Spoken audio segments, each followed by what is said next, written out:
My friends, welcome to another episode of Diner Talks with James. I'm James, and I'm pumped to be here with you all, kicking it in the diner. Y'all, this is so exciting. I just like that we get to spend this time together, and I appreciate that you like being in the diner with me.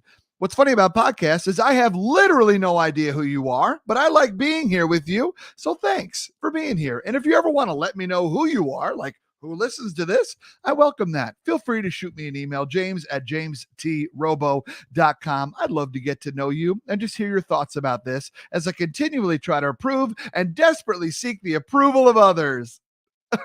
Okay, great. Let's get into the episode. I'm excited for my friend. We just met about a month ago, and I needed to know her for about a half a second to know I needed her on the show. Her name is Tamsin Astor. Now, what's great is that if you look at her name very quickly, especially at her website, tamsinastor.com, if you look at it very quickly, it looks like Tamsinator, and that's probably more appropriate for her. I'm going to pitch it to her when we bring it on because she is the Tamsinator, in my opinion. But Dr. Tamsin Astor is the founder and chief habit scientist of Yoga Brained Coaching. She's known for giving her clients tools to shift their mindset, organize their vision, and improve their habits to create an efficient, productive business. She's an executive coach and the author of the book, Force of Habit. Unleash your power by developing great habits. Prior to coaching, Dr. Astor was an academic and then a consultant using yoga and meditation to support children and therapists and teachers and students on ADHD and the autism spectrum and struggling inner schools. Boy, she sounds like a real jerk.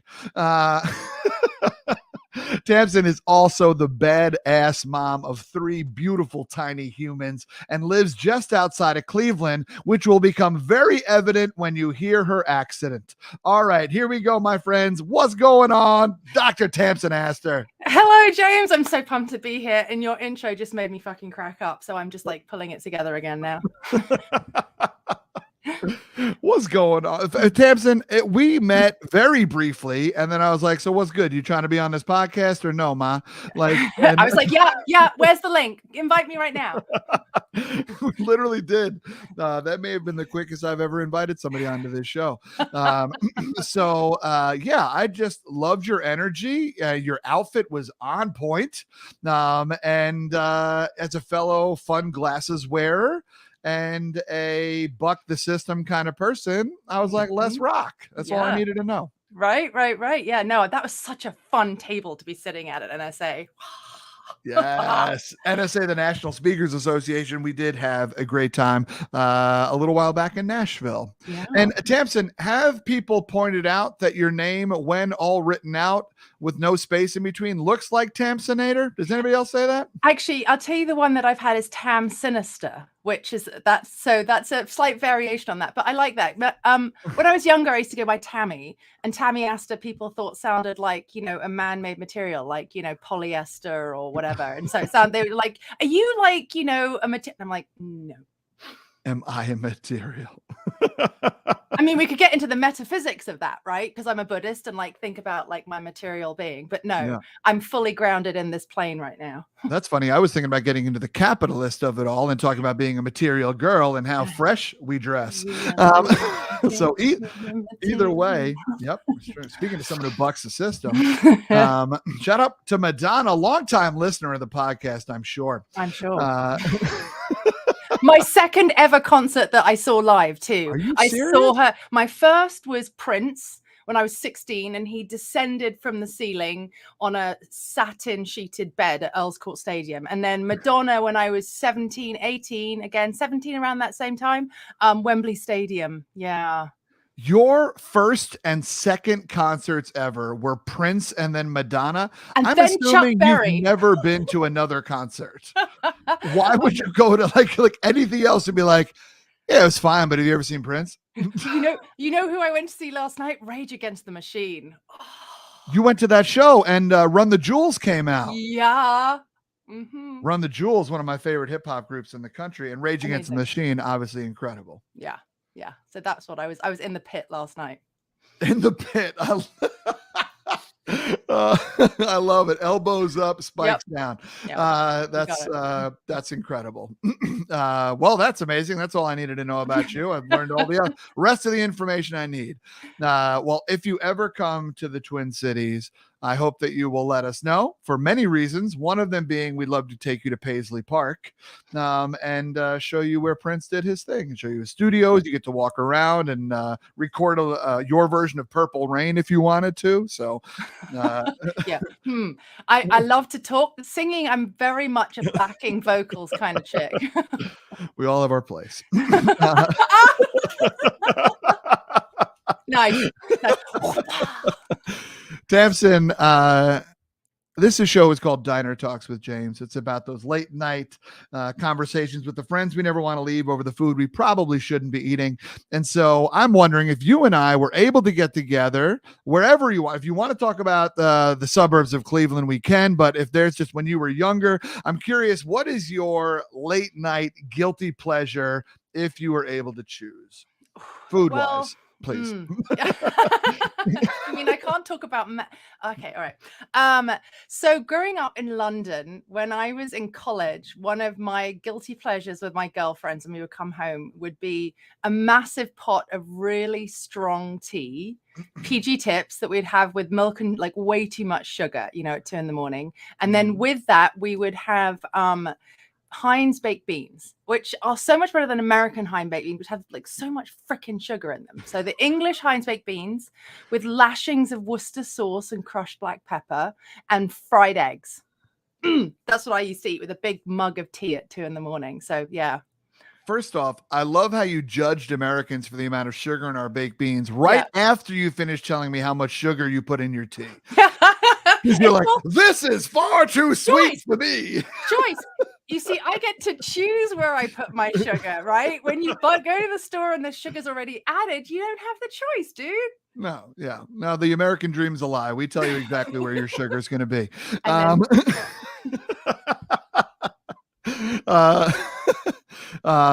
First off, as a tea lover, I'm not a coffee person. I wake up naturally obnoxious, but I am a tea lover. And English breakfast, Earl Grey, black teas are my favorites. And that was one of my favorite things when I went to London for the first time. I loved that I just got to walk up to wherever the coffee place was, the stand, and they just had tea right there in the pot. I'm not over here like the douchebag dangling the tea bag in the thing for 20 minutes, taking up all the row at the sugar station. It just made me feel so seen and appreciated. And I put all the milk in it. I drink it the English way. And so, yeah, no, I'm here for a London fog, y'all. So first off, I appreciate that. Next, let's get into this food order because that sounds delicious. I love how you said a lashing of Worcester sauce. Yeah. Is that Worcestershire sauce? Yeah. See, the Brits call it Worcester. We just call it Worcester, and it's like Wooster is how you would write it phonetically, right? Lashings so much easier. Yeah, and it's also really good on avocados too. My dad used to put it on avocados. Yeah, I love it. Really good stuff. That's incredible. I use it in some of the barbecue sauce that I make. Yeah. But yeah, and also, why do I waste so much time of my life if I could just be calling it Worcester sauce? My self-esteem is lowered because I try to stay Worcestershire. Everything's descended because of that word. I could have been making it easier. Oh, well. Just make it easy, right? I mean, come on, dude. So you're born and raised in London proper? Yeah. Okay. I grew up near the Portobello Market, Notting Hill Gate. My parents moved there in the 70s when it wasn't cool. It's now very cool and a little bit kind of commercialized, but it was a really fun place to grow up. We had the Notting Hill Carnival, which was it is the second biggest carnival in the world. Huge Afro-Caribbean carnival with all the floats, and all of the food. And yeah, it was. I loved growing up 2 blocks from the tube, so public transport I started taking at the age of 11, and I loved being able to like walk down the road and hear 5 or 6 languages, and go into a coffee shop that was run by a Lebanese guy and get a delicious coffee, and then go into the corner store and buy delicious fresh made samosas, love all of that. Yeah. London it's such an incredible town. It was the first town that I visited that gave me what I assume a lot of people get when they walk into New York for the first time. Where that's that feeling of like, I have seen this so many times. Yeah. And like, I know this is here. I know this is here. I got to do this. And I got like, when I got to London for the first time, it was only about 4 years ago when I first made it there. And I was literally like, it's all right here. It was like and it's exactly how you describe it. It was so cool. And the Indian food in London is outrageous. Shout out to Dishoon. But yeah, there's just some, it was a special experience. Now, I'm wondering for you, what was young Tamsen like? Because the Tamsen I know right now, quite the rabble rouser, quite the fuck the patriarchy, quite the right. Like we're out here stirring the pot, and I love that. I'm wondering, what was young Tamsen like?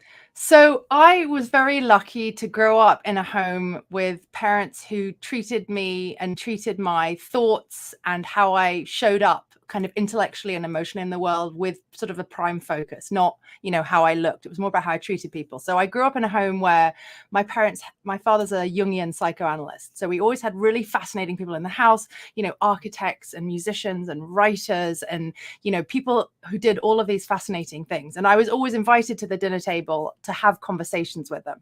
So even though I was incredibly shy as a kid, I was always in a container of talking about ideas and theories and people. Sort of conversations we'd have at the dinner table would be like, if you had a son, do you think his life would be easier if he was gay or if he was a Catholic priest? Those are the sorts of conversations we had at the dinner table.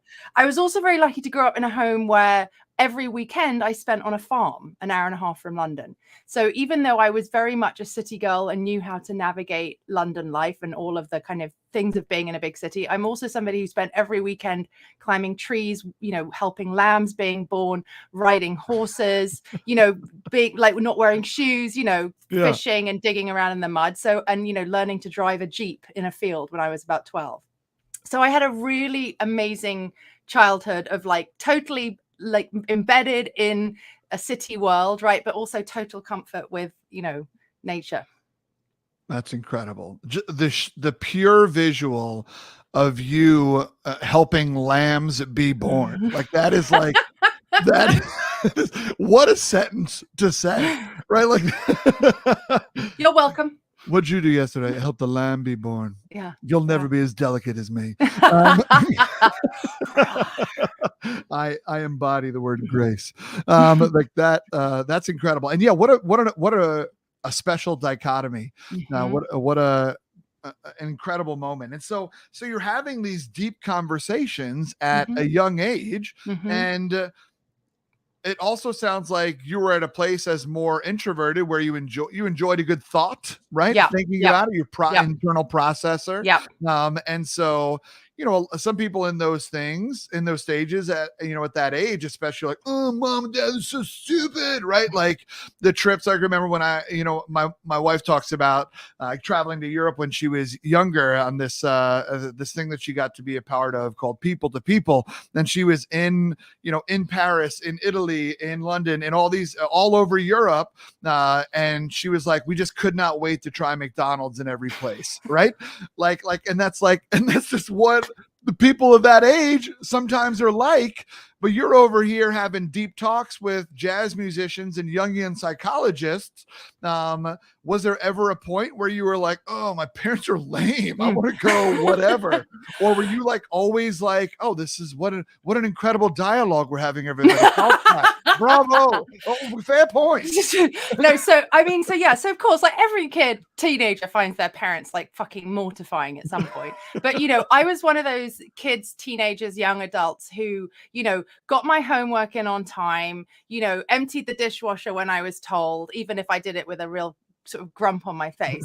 And the way I kind of expressed my, sort of rebellious nature at that age was to date men twice my age. And, well, well, you were wiser beyond your years. Right. So yeah. Right. Someone needed to keep up. Right. And wear fishnet stockings and, just sort of like these like little subtle, but, still get A's. Yeah. I still got my A's and I still came to the dinner table, but, I just, broke the rules in other sort of slightly more subtle ways, Yeah, for sure. I appreciate it. I appreciate it. You were using curses with lowercase letters. You got it. Yeah. There you go. There you go. Fuck you very quietly. Fuck you. Yeah, fuck you. Yeah, right. Yeah. So that's interesting because this is also a time where, as you know, you do a lot of work with children, and also were one yourself at one point, I assume. And so it's interesting because this is the time where a lot of insecurities happen. And this is a time where we're learning about the world and we're trying out things and we are rebelling and we are tasting, experiencing, speaking, failing, all these kind of things. We're starting to get self-conscious. What was it like for you having this depth of knowledge of psychology and deep thought, but also still not yet being fully developed yourself? And that's probably something that you now look back on and can see that dichotomy. But I mean, was that something that you were conscious of in the moment, or like, what is it to look back on that? What was that experience like? That's a really interesting question, James. I think part of it probably there is, I thought I knew more at the time than I did. Like every teenager thinks that they know more. And as the mother of 3 teenagers, I'm like living that in action right now, right? Yes, another point that would be. So I think in hindsight, I thought I was more capable and aware. But what my parents did a good job of was they would say, look, we think it would be better if you don't stay Sunday night at your friend's house because, you're somebody that needs sleep. And if you stay at your friend's house on Sunday night, you may start the week on a lower note, So it's up to you, though. You get to choose, if you want to come home, that's fine. If you want to stay, that's fine. And I'd be like, just tell me what to do. Just tell me. I don't, because if I stay here now on Sunday night, I'm going to be lying here all night being like, I'm not going to get enough sleep. They're right. And my week's going to go badly. But if I come home, I'm going to miss hanging out with my friend Claire. And this is really irritating. So they really empowered me they were like, yeah, you can try it out. Like, this is your own life. It's the same with like, they gave me my allowance quarterly, which was great from the age of 13, and I had to figure out that if I blew all my allowance in that first month, if I wanted to go out with my friends on the second or third month, I had to, like persuade them either to come to my house to hang out and we'd get, a VHS from the local video store, or would they buy my ticket to the movie theater? Or, as a little bit older, I'd have to prop myself off in the bar and be like, hey, baby, and get somebody else to buy me a drink, because I'd spent all my, right. So those are the sorts of things that they did that were really helpful in me, stepping into early adulthood, and kind of learning to fail and fuck up when it wasn't too much. It wasn't like I wasn't paying my mortgage. You know what I mean? Right. Yeah, 100%. That makes a lot of sense. And that's also hysterical. Also, I'm over here like quarterly allowance. That's smart. That's smart. Is that something that you have done with your children? Yep. Since the age of about 11, they get it quarterly. Do they hate it or love it? How are they doing? Well, it's an interesting observation of how they differ as humans, right? So one of them spends it all and then is a really good verbal communicator. So manages to get everybody else to pick them up and drive them around and buy them things and do the takeout orders, right? Yeah. The other one, is the brilliant saver. This this one, he, still has Halloween candy in April. Since the age of like 5, he'd still have his fucking Halloween candy like 6-7 months later. I was like, who are you? How do you do this? And can I have a Reese's? Yeah, exactly. Totally my favorite. Yeah. Give me the chocolate peanut. That's awesome. Wow, that's beautiful. So I'm wondering, for you, you had these cool experiences where you got to have these amazing conversations while you yourself were trying to figure out. You're dating older men. Did you date older men because they were intriguing to you, because the other people in school with you were just, men, it takes us a minute, especially at that age, to grow up. Not to say we're doing much better when we're in our 30s, but still, right. But like the gap is very evident at that age. Yeah. Was that one of the reasons why? Yeah. I like to date men who it wasn't like, oh, this is the football team I follow. I think I might study biology at university. Yeah. I wanted to sit there and be like, so did you see that Shakespeare play? And wasn't it fascinating, the allegory of blah, blah, blah, and then that they would order a bottle of wine for us to drink at the table rather than being like, I think I've got enough money for a pint, Yeah. See previous conversation where you went to Wembley to see Madonna, not anything else. Yeah. That's awesome. So eventually you go to university. Yep. And so did you know what you wanted to do from the jump? Were you sure what you were going there for and what you wanted to study? Or, tell me a little bit about that journey. So in England at 16, you have to choose 3 subjects, which is really hard to do because you kind of have to decide, am I going to go down the science route or am I going to go down the liberal arts kind of route, right? Mm-hmm. And I remember at 16 thinking, if I decide to change my mind at 30 or 40, I will go back and study history, art, French, German, economics. No way in hell am I going to go back and study biology, chemistry, and math. So I chose biology, chemistry, and math at 16 so that I kind of tracked myself at 16 because I loved all of them and I thought I've got to focus in. So about 17, 18, I started thinking I'd love to do a degree in organic chemistry. I was that fucking nerdy. I loved organic chemistry. I was like, oh, but then I also had some. Give her a benzene ring and she's happy. A hexane ring on a methyl group. Let's go. Yeah. Some bond breaking. Yeah. All the things. But I think I had some inner knowing that I, wanted to have more of an immediate impact. So I decided to pursue a degree in psychology. And because it's much more common in the UK, I took a gap year. So I applied with a deferred entry. And then a grandmother had put aside some money for education. And when I went to university, it was free. It's now a little bit, but nothing like the US. So I decided I was going to go and spend a year at a university in another country that had a much more diverse kind of array of subjects to study. And when I was 17, I went to visit a friend of mine in Boston. My parents, oddly, just, we were in New York, were like, yeah, sure, you can get on a plane and go to Boston and spend 3 days with your friend who's a freshman at BU. So at 17, I left, said bye to my mum and dad. We were on vacation in New York, got on a plane to Boston, hung out with my friend who was a freshman at BU and thought, I'm going to spend a year in Boston. So I went to the admissions people at BU and said, can I come and study liberal arts for a year? And they were like, what, why? And I was like, And I basically spent about a year in negotiations with them. And they said, yes. So my gap year between high school and university, I went to Boston University for a year and then bought a car with a high school girlfriend, spent 4 months driving around America, ending up on a dude ranch in Colorado, where I learned how to lasso cows from the back of a horse. Only a Brit would find the letter U in lasso. Fine.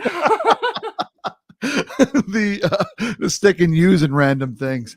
I know you were first. I don't want to talk about that part. So, but still, first off, I love that this is how much from one nerd to another, this is how much of a nerd you are. You're like, you know what? I'm going to take my gap year out of school. It's literally the point of the gap year is to go experience. And now you did, right? You were in another culture, another country. And also that wasn't where you were going to complete your schooling. So the grades probably didn't matter as much, but either way, I just think that's so funny. That's just the learner in you decided to do that.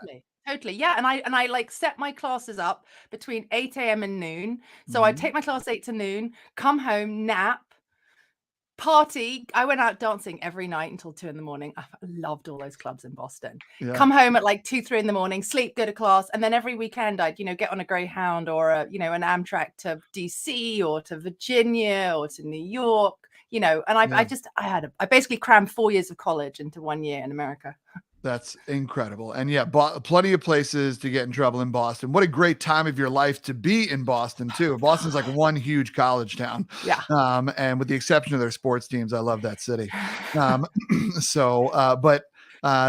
That's so special that you got all those cool experiences where you're like, I'm going to drink from this cup of opportunity of being here and let me experience this part of the world.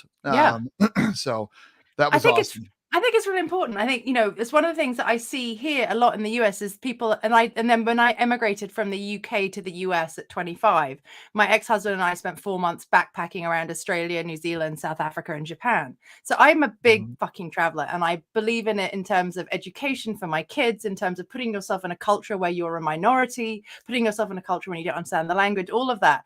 And that's one of the things that makes me sad about living here is the lack of holiday in America, the lack of vacation in America, the fact that most people check in from work on the vacation, the fact that a gap year is seen as kind of a frivolous failure to launch thing. The idea of taking a gap year between college and graduate school, again, is like, well, you know, you really should like get on the, you know, mortgage, job, relationship ladder, you know? I mean, I'm just like, that to me just feels really depressing, because you can learn so much from getting on a train, pulling into a city where you know nothing, right? That's such a huge learning experience, right? Have you traveled, James? Are you a traveler? I have. I love to travel, and not just, and that's where people are always fascinated, because, you know, I'll do 80 gigs a year or something like that. So we'll travel all around the country, and a little bit internationally for speaking. But when we're done traveling, we're like, cool, but now where can we travel to? Right. Like, and so, we're very fortunate to have done some traveling and have a lot of other big travel planned. So we're trying to live somewhere else on the earth for a month every other year.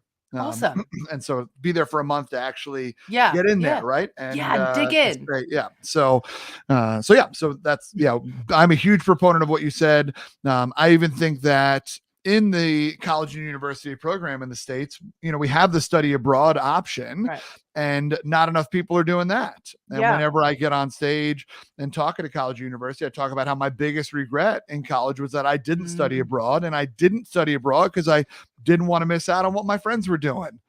So instead of having these amazing pictures of me high-fiving kangaroos, I have this dumbass story of when I was rude to the person at Taco Bell. Right? Like, so it's like, good choice, dude. But you know, and I think one of the things that I love about travel too is and I bet your kids will see this too, is like, what can I take from this culture that I love, that our culture doesn't value and do, right? So, you know, I went to Brazil. Have you been to Brazil? I have, yes. Yeah. So I've been 3 times, because I had au pairs when my kids were little. It was the easiest way to have flexibility, right? And one of them I loved, like, I made her my daughter's godmother. Like, she's like my sister. I adore her, and we stay with each other's families.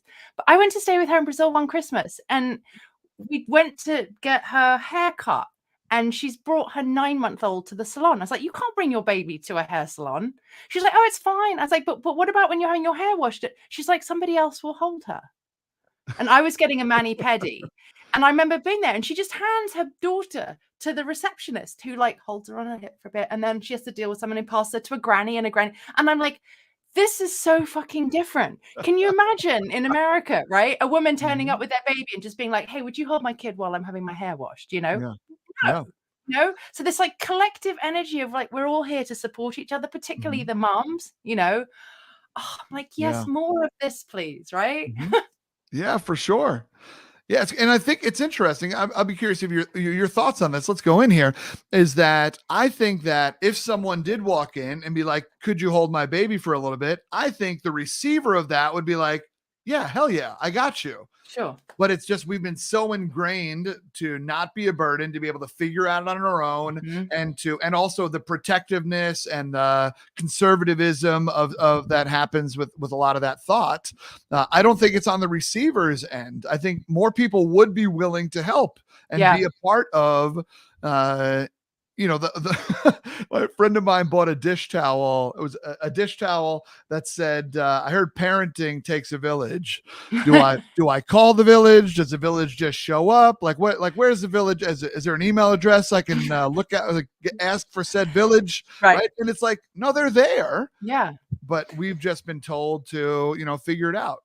But I think that's also part of the American culture of kind of freedom and independence, right? Which is one of the things that attracts me about living here. You know, I've been here for 20 years. Like, I love this feeling that I can create anything, because there aren't the sort of old historical rules of this is how you do stuff, right? I feel a much deeper sense of freedom, particularly growing up in London, you know, to an old established family, where it was much more like, these are the rules you're going to follow, these are the choices that you're limited within, right?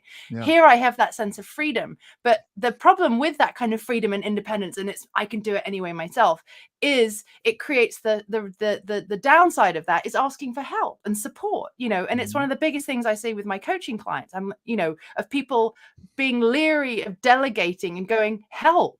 My life is really fucking stressful right now. Help. And that somehow that's weak, right? Yes. Yeah, for sure. Yeah. It's, Yeah, I don't know when showcasing that kind of need became weakness, Yeah. but it certainly has, particularly in our culture and many other Yeah. cultures. Obviously, the way Yeah. we see the way, excuse me, that mental health help is seen in many cultures, and yeah, but it is fascinating. But at the same time, it's so crazy because in those cultures, there in some other, let's talk about the Latinx culture, for Yeah. example, to group a whole population together and make a bunch of assumptions. Allow me as a white male. But right where like machismo is Yeah. a thing. Yeah. And so it's weird how on one hand it is don't ask for help, yet the family culture and the way that people show up for each other is Mm. very much assumed help. Yeah. Right. It's Right. really beautiful, but it's fascinating the dichotomy between those two things. Exactly. Exactly. And it's how do we navigate that, or decide, as a person, and then spreading it through your own community, if I'm going to bring this in or I'm not going to bring that in, right? Or Yeah. I'm not going to allow this, or, I mean, and then you go to places like Japan. Like Japan is fascinating because it's so homogenous, right? So as a white person, when you go to Japan, everybody's looking at you, right? They Yeah. don't understand you. You look different. And it's like, oh, that's a visceral experience of being the other, which is so important when you are the dominant in the place that you live, and you forget, right? Which is what we're seeing with all of the white fragility, right? The like total fear around, like, what does that actually mean for me? Yeah. Yeah. All right. Hang on, Tamsin. There's no place for the truth in this conversation. Don't go into the truth now. We talked about this when we were off air.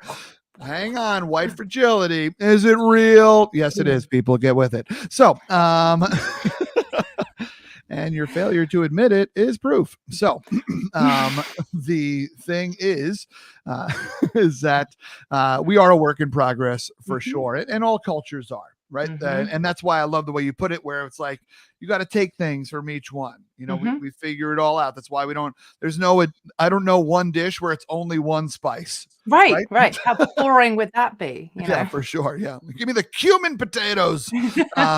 So you've been fortunate to do a lot of traveling, and see a lot of things. And so you're at university, you're at BU, you spend your time in BU crushing American college life, Yeah. and exploring this country. You go back to the UK, and at some point in time, you also then come back to naturally Cleveland, because you're like, Yes. you know what? I saw a lot of the country, but Cleveland is where I'm moving. And Cleveland is underrated, but it's also fun to talk shit about. Yeah.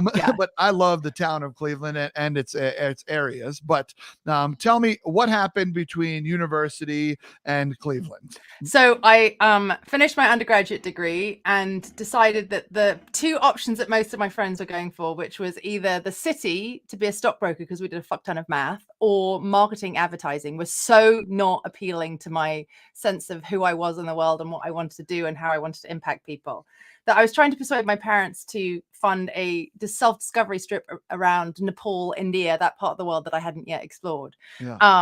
And my undergraduate supervisor was like, what are you doing next year? And I said, I'm hopefully discovering myself in India. And he said, what about applying to do a PhD? And I was like, because the way it works for graduate school in the UK is that you apply with a thesis, with a proposal, with a hypothesis. Like, this has not been studied. I would like to study this. This is the value it will add. And it goes in front of a board. And then you have to, you're interviewed around like why this has value, how you would do it, what the point of this is. And so I had, my colleague, my college professor, who I'd done my undergrad supervisor experiment with, said, okay, let's sit down. And so we sat down and like opened a bottle of red wine and came up with a proposal. And I submitted it and the board evaluated it. And I got accepted to do a PhD in cognitive neuroscience. So I did a PhD in cognitive neuroscience right out of my undergrad. And it sort of felt like I was like on a track to a useful career, right? I was like, okay, I can be an academic. It gives me the space to be super fucking nerdy, spend hours reading and thinking and talking to people about ideas, and then turning around and telling people about my ideas, and then teaching people and getting people excited about ideas. And then there's like a sort of clear track, right? You become a postdoc and you get did my PhD and came out of it going, I don't think I want to spend the rest of my life researching this tiny little area of the motor cortex, because that's what I was studying. I was studying the relationship between intentional action and reaction, which is funny kind of now, because that's a lot of what I coach and speak on is, when you're being intentional and thoughtful and when you're being reactive, right? Yeah. So my ex-husband and I married when I was doing my PhD. I was a baby. I was 24 when I got married. That's obviously why it didn't work out, because my brain was not fully formed as an adult. I should have fucking known that doing a PhD in cognitive neuroscience. But, love blinded the way. What can I say? So he finished his first postdoc. He's 5 years older. Then I finished my PhD, and we were like, why don't we go and live somewhere else for a couple of years and then come back to London? So we found postdoctoral fellowships at WashU in St. Louis. So we beautiful campus. Put our house on the rental market, packed up a container, and then put on our backpacks and headed off to Australia, New Zealand, South Africa, Japan, and landed in Missouri in 6 months later.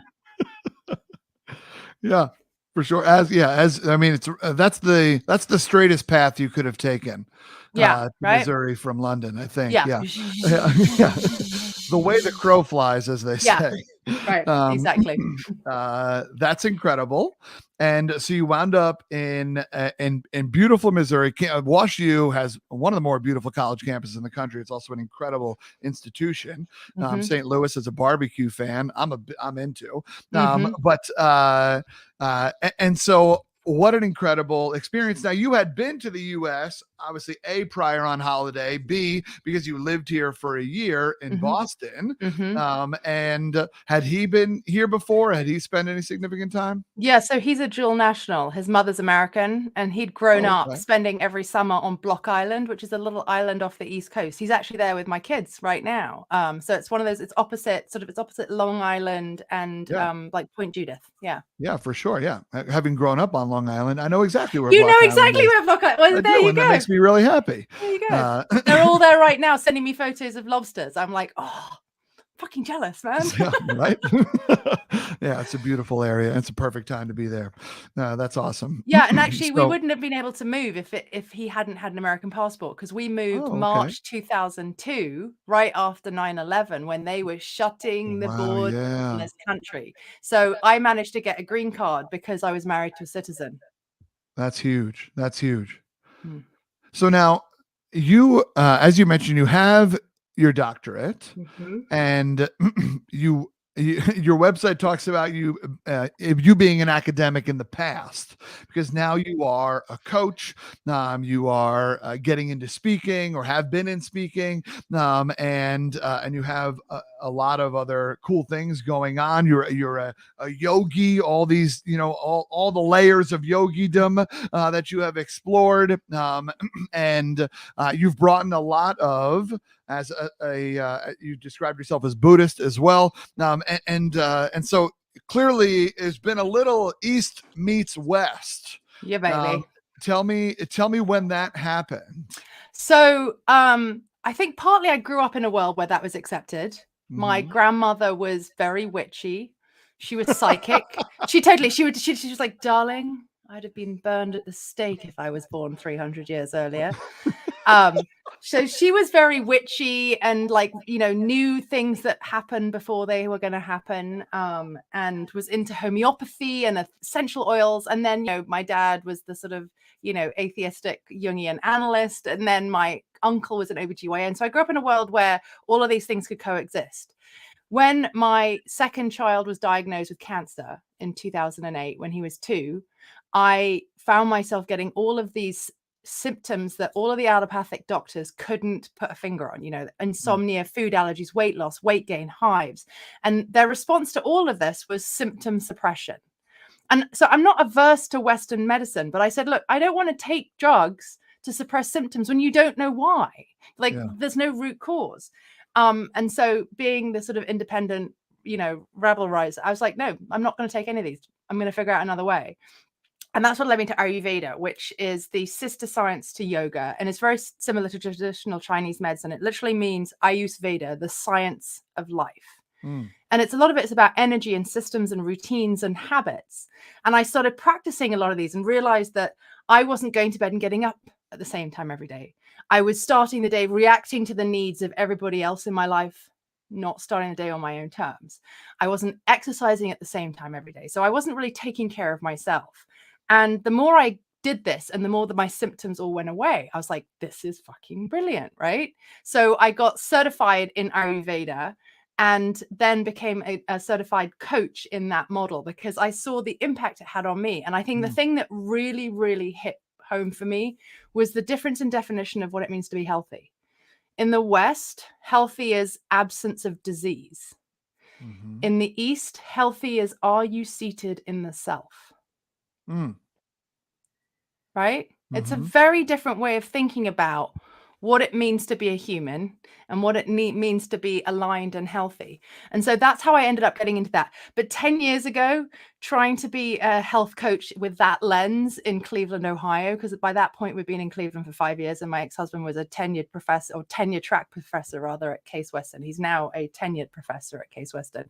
I was struggling to be like, hey, like chakras, meditation, journaling, like stand on your head, like, you know, neti pot. People were like, you what?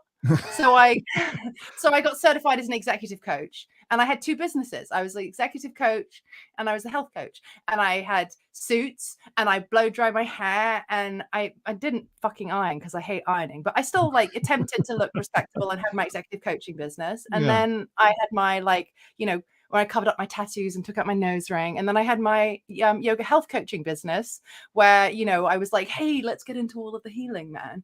And then when I went through my divorce, I realized that actually, like, the work and the personal, they're all interwoven. And the common thread between all of this is habits, right? What are your habits, your mental habits, your sleeping, eating, exercising, managing your inbox, all of the habits, right, that you use to run your life was the common thread. And so that's when I was like, I am the chief habit scientist. And that's how I became who I am today. What a journey, friend. Okay, you said a whole bunch in there, and I'm glad you did. Because sometimes you ask a question and you don't realize how many huge data points are between A and B. Yeah. But boy, did you hit some big data, some crucible moments. First off, one of the most important things that you said early on was that your son was diagnosed with cancer at an early age. Friend to friend, if I can ask, is he doing okay? Are we okay? Like, where are we at with that? He's 16. He's 6'1", and he's going to be a junior next year in high school. Incredible. Yeah. Beautiful. Yeah. That's and and it has to be, I'm sure every single time you say it, it has to be a wild relief. Yeah. You know, we are new parents, and we're always knocking on wood. Yeah. Because you literally don't know. No. And so, but you know, that's incredible. Another big data point you mentioned is that you moved to Cleveland, Ohio from St. Louis, Midwest to Midwest, but still moving is trauma. Sometimes moving is interesting because, I don't know, making friends as an adult is weird. And also in that period of time, it sounds like you also had 3 children. Had another child. Yeah. Yeah. So great. That's fun. Let's throw another thing in the mix. That's easy and no stress on your body. And then also you lose your partner. Divorce happens in there as well. And I am also a part of the divorce club. You know, not a flag I have here on the back of my wall. That's something that I was excited to be a part. Our stories are wildly different. I don't even know your story, but I know that they are. And so you are clearly stronger for it now, and hopefully in a good place. And so that's beautiful. And then we also, that's just the personal life side of stuff. But then you also have this incredible journey of learning about Ayurveda. Is that how you say it? Ayurveda. Thank you. Yeah. And one of the most powerful things that you said that you needed to learn, that I heard, and maybe I was like, shit, maybe I need to learn, is that idea that, like, I wake up and I start to figure out who who can I help, or how can I help, or who needs me, Mhm. or right, Mhm. like let me get on the who can I Mhm. reply to on my email address, Right. or who can Right. I send a message to, whose photo can I like, who what Mhm. you know, Mhm. some things like that. Or it's mindless scrolling, but no matter what, it is not intentional time Mhm. for me. Mhm. And you know, and I don't know, I've literally never thought of starting the day any other way. I just kind of like get up and go. And I know plenty of friends of mine get up and go work out or do this. Mhm. But I get up and I look at the phone and I'm like, all right, Mhm. what's happening in the world? Or I'm learning Right. about something that happened in the world. Right. Um, can you talk a little bit about what you now try to do? And what do your mornings look like? So I use the like I call it the 3 M's: move, meditate, and mind dump, which is journal. Mhm. So and I do this with all my clients too. It's the most important thing, I think, was to start the day on your own terms. The start and the end of the day are the 2 points when you can take control, Yeah. right? A lot of the day you have no control over the stuff that's going to come at you, what's going to happen with your kids, what's going to happen with your clients, what's going to happen in the world, right? It's going to Mhm. derail you. So the point of this really, and it's sort of funny when I think about my PhD was entitled Intention and Reactivity. And I'm like, Mhm. So now I try to start the day on intentional terms, right? So I get up, I meditate, I journal, and I move. So I'm taking care of my mental body, I'm taking care of my physical body, and I'm working on integrating the two, right? Yeah. Yeah, yeah. When do you look at your phone? Do you intentionally not look at your phone, and like maybe you look at your phone to put on music for when you're doing the move part, or maybe I don't know if you meditate, if like I myself, when I've done meditation in the past, because of my ADHD and anxiety and just in general the way I am in life, like guided meditations help me a lot. Yeah. Yeah. So maybe you're at the place right now where you can just, ring a bell and you're good. Yeah, so I mean, it Yeah. depends. Last year I had all of my kids ended up in the hospital last year, and it was a really, really traumatic year for me. So that was a year when I moved back to guided meditations. Mhm. I've been meditating since 15 years, maybe 2007 or so. I started Yeah. meditating. So, when I'm in a generally good place, I just sit. And the practice I do is a Tibetan Buddhist meditation called calm abiding, which basically translates as making friends with yourself, right? You sit there, you follow your breath, a thought pops into your head, and you're like, thinking. Inhale, exhale, inhale, exhale. Oh, dog barking. Inhale, exhale, right? So it's this constant practice of coming back, right? So it reduces the reactivity.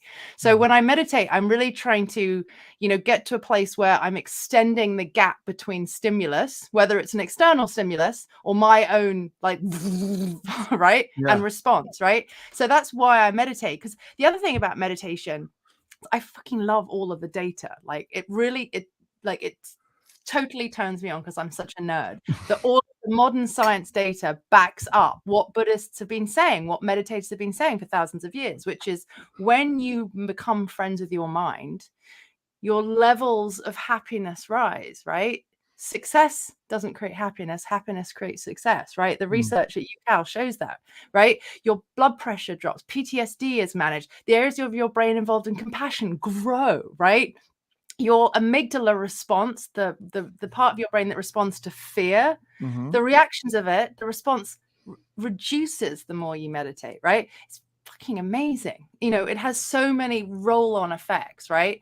But the reason that I really so first I had to meditate when I did my yoga teacher training, and I was like, this does not feel productive. I'm sitting here, I'm doing nothing, but I had to log hours and journal about it, and I was so freaking resistant to it. But after about 2 or 3 weeks, I was like, oh, this is really interesting. My fuse as a mother of young kids is way longer. I'm not jumping into like, stop hitting your brother. Yeah. It's like, right? You're Mhm. an asshole. Right? Yeah. Yeah, yeah, yeah. Yeah, when I started meditating right around the time of my first divorce, and it it helped me get through it, for sure. And it made me a better driver. It made me a lot of things. And so yeah, yeah, that's incredible. So now Yeah. with the work that you're doing now, are you predominantly doing coaching? Like, what if I were to look at the pie of where you spend your professional life, what are the biggest pieces of the pie? What kind of percentages are we looking at? I'd say probably about 60% is one-on-one coaching. And then the thing that I'm just really excited about that's just been accepted and is starting to happen now is I created a 6-module training called the Mindful Leader, which a local business school has picked up, and they're going to be launching in the fall and in the spring. And then a local medical school are going to be doing 3-module versions of that. So that'll get me back in the academy, but not having to grade papers. Yay. So that's going to be a growing wedge of my days and weeks in the fall, which I'm really excited about. And then the speaking is probably and I don't know whether you'd classify that could potentially fall under the speaking training because it's kind of chunked, you know. And then the speaking, I probably say it's about 15 to 20% right now, and I'm wanting that to grow. But the one-on-one coaching is the current thing. And then in January, I'm launching a group program, which I'm really excited about, which kind of covers the 3 pillars that I coach around, which is vision. And I use this really juicy yogic philosophical framework to get you to lean into that. And then habits, how you spend your time, and then mindset, like how do you keep on that track, right? Yeah, that's awesome. Where do you notice that a lot of your clients fall off? Like, I mean, because it's one of those things where a lot of what you're describing is it's not the most, as you mentioned, like the meditation's been around for thousands of years. The yoga's been around for you're right. You know what I mean? Like the idea of trying to recognize that you should only try to control what you are able to control, and not things that you're stop letting your mind sit on things that you can't control. Right? Like none of this stuff is wildly new. Science, as you mentioned, is catching up and now backing it up. You're like, no, they actually knew what they were talking about. Right? Like it's incredible. And so I hope you don't hear what I'm about to ask as diminishing it all, because what you do is very, very important. Well, thank you. Yeah, for sure. No, but I mean, as someone who's benefited from it, right? Yeah. As someone who does it also, Yeah. right? Like, and you know, I do coaching and obviously speaking and stuff like that. And so, but where do you notice that a lot of your clients fall off? Is it they get it, they understand it, but it's in the actual the repetitiveness, the habit forming stuff, or what, you know, where is it? No, that's a good question. So, I mean, one of the biggest issues I see with my clients is creating the habits, right? And we make 35,000 decisions every day. And I reckon that entrepreneurs and people with ADHD like moi and you, right? Like we make a fuck ton more than that. But if we can reduce the number of daily decisions we make by stacking habits that we know serve us, it's easier. So one of the things where people fall off is when they when they leave their habits and the things they know make their life better to a decision every day, right? So if you go, I'm going to exercise today, but you don't go, here's my calendar. Okay, the time I can do it is 7 a.m. Put it on the calendar, right? The time I'm going to meditate is 6:30 a.m. before I work out at 7 a.m. It's when you leave it, I'm going to meditate at some point today. At some point today, I'm going to cook some vegetables and make lunch boxes for the next 3 days so that I eat healthy shit, right? When you do it this sort of generic, it's the classic SMART goals, right?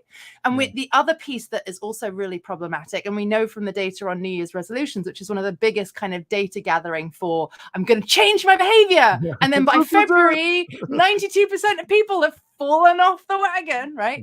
Is that we don't operate in a vacuum, right? We have the people in our lives who, some of them are enablers and some of them are supporters, right? We've got external things in the world that knock us off track, right? We've got the negative mindset. We've got the, oh, I could never do that. I could never lose the weight. I could never make this much money. I could never have this kind of relationship. All of these things that knock us off track, right? And so one of the things that's really important, and the places where my clients get stuck and is where I come in, is to say, okay, like, let's look at you don't operate in a vacuum. Let's look at all of the potential obstacles and things that come in there and try to solve them before they become a problem. So every time we're trying to create a new habit, one of the biggest processes we go through is, What are the obstacles? What might stop you from getting up at 5 and doing this thing? You know, do you have a teething baby? Do you have a dog that needs to be let out? Do you have a mum that always calls you and goes, have you read the Washington Post this morning? Right? Have you got a partner who's a light sleeper who, if you set an alarm, right? So let's talk through all of the potential things that are going to slow down or inhibit your ability to create this thing, right? So it's that kind of sort of, again, not, you know, really obvious, not like, but, you know, going through those processes. And then the other piece that sometimes really comes in is the why. Why does it matter if I move my body? Why does it matter if I meditate? And so if you're getting the other is to come at it from the other end and go, because I believe, so for me, I believe in freedom. Freedom is my biggest fucking driving value. Everybody should be free, right? Which means access to healthcare, access to education, access to financial resources. I can't support that in the world if my mind does not work and if my body is not healthy, right? So when the alarm goes off at 5 and I think, and it's February in Cleveland and it's fucking snowing and it's just, and I'm like, no, I go, hang on. The reason I'm getting up at 5 and meditating and journaling, which for me is about getting that swirl of the sort of subjective raw out onto paper so that I can do something with it, and moving my body, I can't do the things that are really important for me, which is to create a free world. Tamsin. God, that was good. Like disappointingly good. Like, shit, I got to think about it. Maybe I need to do something different. Good. Like, just annoying. Well, you can always hire me, James. I'm fabulous. Oh, here we go. No, that's why I got you on the podcast. You kidding me? This was my free coaching hour. I just schmoozed you for 45 minutes, which actually brings you to my next question. Let's talk about me. So, but actually, I am curious. I'm curious to hear your thoughts on this, because I would assume that, let's say, 80% of your clients probably have some sort of 9 to 5-esque routine job, whatever that means, 9 to 4, 9 to whatever, et cetera, 8 to, you don't get it. We don't get it. So, but I as an entrepreneur who travels multiple days a week, and who has different areas of his life where it's just like the calendar is unpredictable and sometimes not left up to me, because the client needs us at this time, but the flight's at this time, and the rental, some of those kinds of things. This is where I know I let things be excuses, for sure. And let me own my part real quick, and not just blame it on circumstances. But also, it's also, some of it is circumstances where it's like, the cheapest flight is at 6 a.m. And I typically go to bed at midnight. So on those nights, it's hard for me to go to bed earlier, because my body's wired to stay up till around midnight. And so on those days, I just get 5 hours of sleep and hope I sleep on the plane, right? You know what I mean? And then, but as far as setting a calendar to, I got to start each day with X, Y, and Z, this is where I beat myself up, and my counselor's working on it with me, Tamsin. Don't worry about it.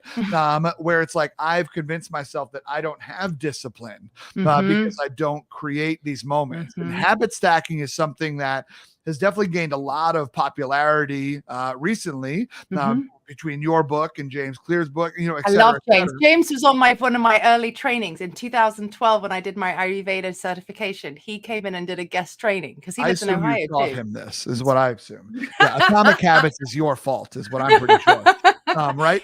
He's and so amazing. I love the idea of it. There's so many habits that we have that are stacked subconsciously, right? When you come home, you take your wallet out and you take your keys out. And you take, like, naturally, those are stacked, right? Yeah. When you brush your teeth and you brush your hair, those are stacked. Right. And so, like, so it makes sense to me, because there's not a world where I would brush my teeth and then, like, I don't know, go do something for a while and then come back and brush my hair. It's like, the hairbrush is here. Let's go. Let's go. And so I'm curious just to hear your thoughts briefly about this idea of, for people who live more inconsistently scheduled lives, what's your advice to them other than buy the more expensive flight and leave later in the day. So what I say, and I do that. Okay. So, and I do work with entrepreneurs, and I do work with people who work, and I've worked with people who are shift workers, who are doctors, right? So the thing that I say again is create the routine at the beginning of the day and the end of the day on your own terms, but be willing to be elastic. So what I mean by that is you can accordion the length of time that you do these habits, right? So again, my morning non-negotiable are the 3 M's, right? If I'm getting up at 3:30 a.m. to get a flight, my meditation is going to be 2 minutes, not 20. My journaling is going to be 3 sentences rather than 3 pages. And my movement might be, hold a plank for 90 seconds rather than a half an hour dog ride or an hour's Pilates class, right? So the point is, I'm doing the same 3 habits in the same order. So I'm creating consistency. I'm creating self-trust because I've said these 3 things make my life better. These 3 things make me a better human. So I'm going to do them every fucking day. But I'm going to be willing to extend and contract the amount of time I do, depending on what else is going on around me. All right. I may buy that, Tamsin. Yeah. Now you've got no excuses. No excuses. Yeah, this is the dumbest thing I've ever done. All right. Why did I start this thing? This episode will never air. Nice. I'm playing. Tamsin, that's beautiful. And what an incredibly ingenious and beautifully simple approach to it. Right? Because it also inserts someone who we always need to be in a perpetual threesome with, which is Grace. Right? Like Grace needs to be in our lives in every, she's in there, y'all. Okay. We're all polyamorous. And so I love it. Grace is beautiful. And I forget about her. Or I, push her aside, say, not today, Grace. The way many people say, not today, Satan. And that's unfair to her. Yeah, right. That as well feeds into when you don't do the habits, right? Because you've got a sick kid that comes into you at 2 a.m. and snuggles into bed with you, right? So on those days when you don't follow through and you don't get it done, rather than the kind of flagellation of I'm a failure, I wasn't able to do it today, all those things that we do to ourselves, we go, oh, okay, this life happened. Yeah. Right. So one of the things that I will often encourage people to do is to track it visual. 70% of us are visual learners. I get a fuck ton of free calendars through the mail. Hang it on the wall. If you're trying to cultivate that morning 3 M's, put a big cross through each day. So if there's a day that you don't get, you can look back and go, I've done 10 days in a row. It's in me. Yeah. I can do it again. Even though I didn't do it today, tomorrow, I can do it tomorrow. Tomorrow's a new day, right? Yeah. Yeah. You're giving me a lot to think about, Tamsin, and that probably means you've given our friends here in the diner a lot to think about as well. And I am beautifully grateful for it. And I may hit you up to talk about coaching because the shame hole that I'm in is probably more expensive. Actually, I can prove that it's been more expensive because I've been paying into it for 39 years. Just 40. I turned 40 last week. Congratulations. The 40s is a really yummy decade. I'm 46. You. Well, it's going to have to be because we in here. And I'm not interested in anything less than yummy. I'll put that on my tombstone. So, it has been so special getting to spend this time with you. I have many more questions and cannot wait to continue our friendship. And so I hope that you are down for that as well.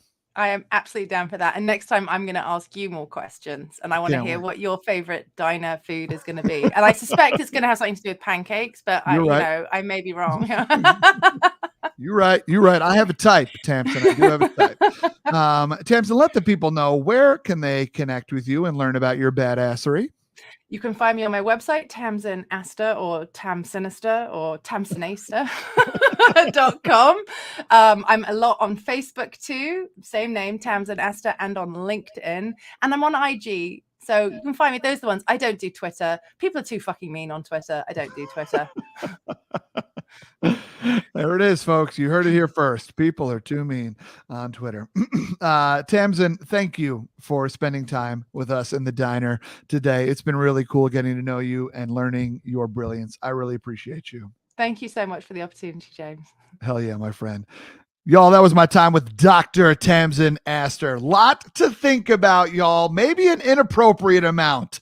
I'm really reflecting on how I immediately give my day to others and to pleasing others and to making others like me and to worrying about I'm burdening others or not making somebody happy.